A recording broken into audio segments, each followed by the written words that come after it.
আপনি মারা গেলে কয়েকটা আশ্চর্যজনক ঘটনা ঘটবে, যদিও এর কিছুই আপনি দেখতে পারবেন না বা শুনতেও পারবেন না, তবে এগুলো ঘটবে নিশ্চিত থাকেন। সবচেয়ে ভালো হতো যদি আপনি এগুলো শুনতে পারতেন মৃত্যুর পরে।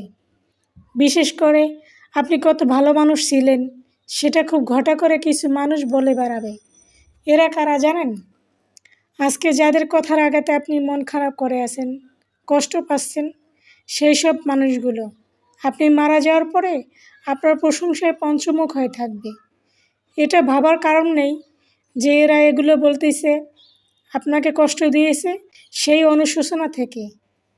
না, এগুলো বলতেছে তাদের অপরাধ ঢাকার জন্য।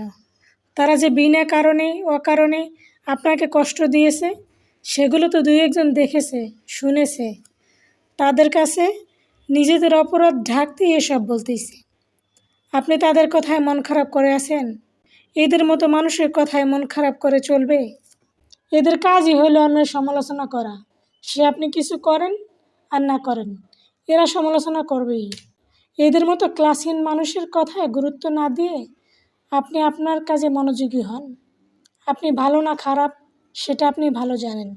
সবচেয়ে বড় কথা, আপনার উপরওয়ালা একজন আছে, সে ভালো জানে আপনি ভালো না খারাপ। কাজেই এদের কথায় পাত্তা দেওয়ার কিছু নেই। এরা সেই মানুষ যারা পৃথিবীর শ্রেষ্ঠ মানুষদের নিয়েও সমালোচনা করতে ছাড়েনি।